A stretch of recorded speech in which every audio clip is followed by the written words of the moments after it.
Hello, and welcome to Nightmare Masterclass. My name is David Stockdale. I'll be your host on this excursion into the dark unknown. In this short installment, I'll be presenting my thoughts on a little horror gem that recently came out called Hereditary.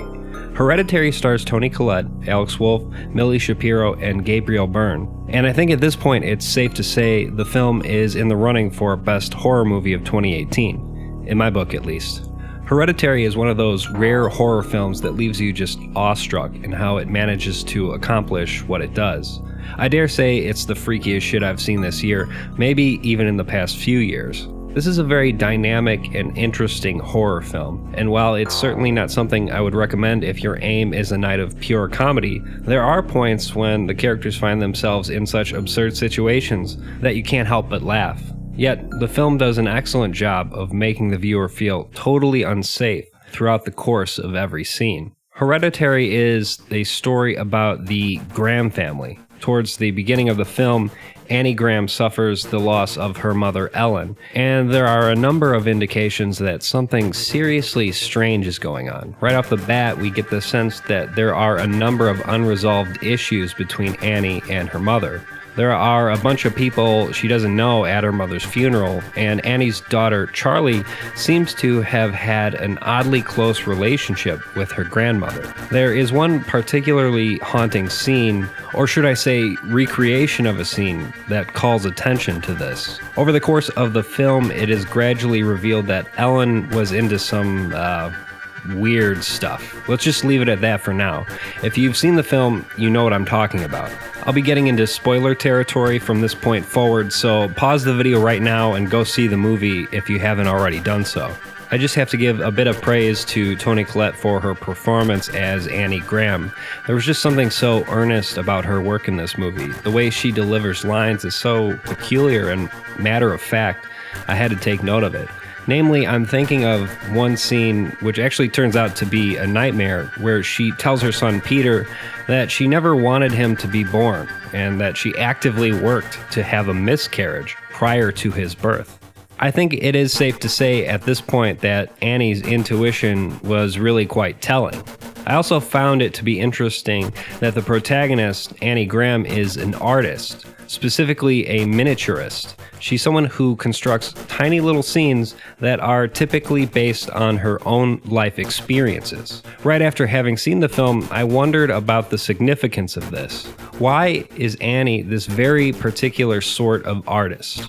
There may well be some kind of commentary going on here about the nature of certain artistic endeavors, specifically how artists sometimes mine their personal lives for material, and how that can be perceived sometimes in a negative way. This is especially the case in one particular scene, which I'll talk about in a minute. And it is especially interesting when you consider that the horror genre is, as a whole, continually chastised for a number of reasons.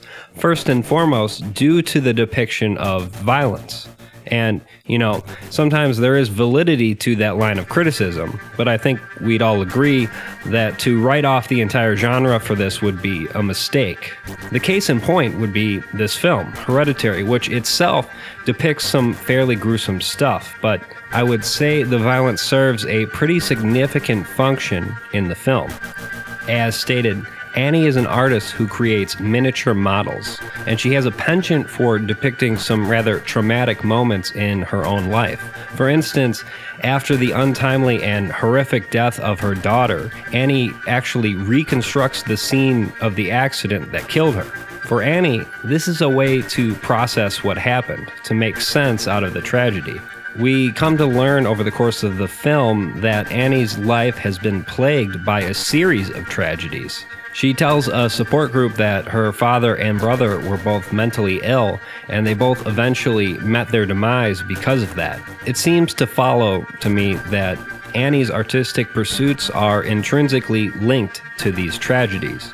Of course, to her husband Steve, reconstructing the scene of their daughter's death is a very personal affront to their son Peter, who was the person driving the car in that accident.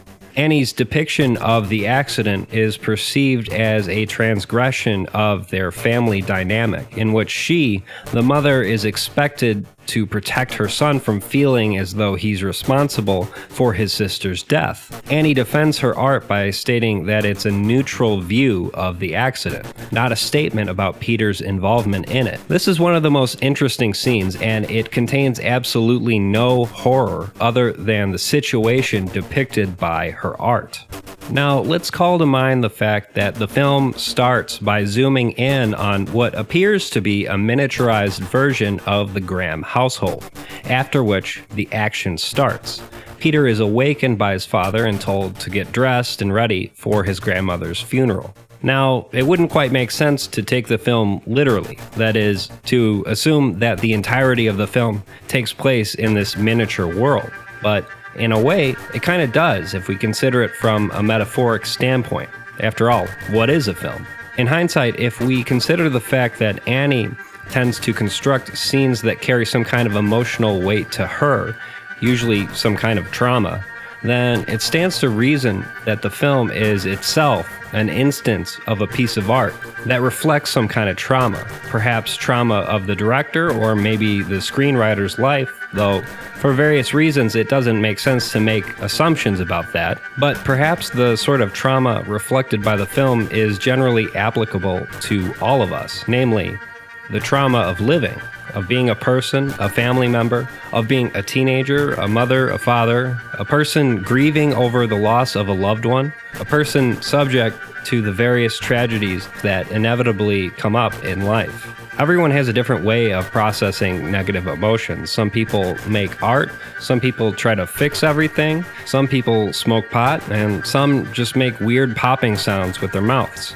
As of the making of this video, the film boasts a fresh critical score of 93% on Rotten Tomatoes. The audience score, however, is notably lower at 60%. I personally find such cases where there's a fairly large dissonance between the critical and audience perspectives to be the most intriguing. After having watched the film, I have a few guesses as to why it left some viewers scratching their heads. Namely, the film doesn't spoon-feed you all of the information as to what exactly is happening up front. You have to do a bit of work to really grasp how all of the film's various plot threads connect together. The film asks you, the viewer, to connect the dots, but also, it doesn't take a rocket scientist to get the gist of it.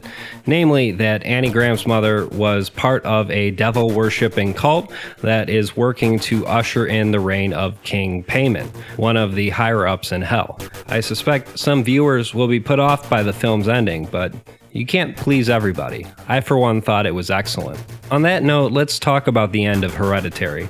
I think the end of the film, The Rise of Payman, is the end product of a bizarre sort of wish fulfillment. It's said that Payman possesses a kind of knowledge that humans generally do not have access to. Once Payman has inhabited Peter's body, the cult leader makes a certain request. She says, "Give us your knowledge of all secret things and all mysteries of the earth. Bring us honor, wealth, and good familiars, and bind all men to our will, as we have bound ourselves for now and ever to yours." What do we make of this? Well, the presence of death, and more generally, the unknown, lingers all throughout this movie. And when you think about it, it kind of makes sense that the rise of some demonic entity would be the film's response to this. While we don't get to see exactly what happens after Payman inhabits Peter's body, we do bear witness to the unrelenting horrors that were required to bring this about. We can perhaps consider this a be careful what you wish for type situation. I think in a strange sort of way, this is the perfect resolution to the central conflict in the film, which oddly enough is never explicitly referenced. I'm talking, of course, about the unspoken tension between Annie and her deceased mother. Hereditary is at its core a horrific examination of the parent-child relationship. Can we ever really know our parents? Is who they present themselves to be really an accurate picture? Fundamentally, this is what I think the movie is really about. Annie's mother had some very specific plans for her family. Now, granted, her demonic ambitions are a horrific and exaggerated sort of abstraction, as opposed to what parents typically have in mind for their kids. But I do think there's an important theme here. Think about the film's name, Hereditary. This is, at face value, a fairly innocuous word, but in a certain context, that is to say, in the context of a disease, the term hereditary has some potentially dire implications. Notably, this is Ari Aster's directorial debut, and boy, let me just say that there are not many directors who come right out the gate with a film like this. I can't wait to see what he does next. Now, if you enjoy my videos and have a few bucks to spare, please consider supporting me on ko-fi.com/Nightmare Masterclass. Please know that any donation, large or small, would be highly appreciated. That wraps it up for this installment of Nightmare Masterclass. Thank you for watching, and good night.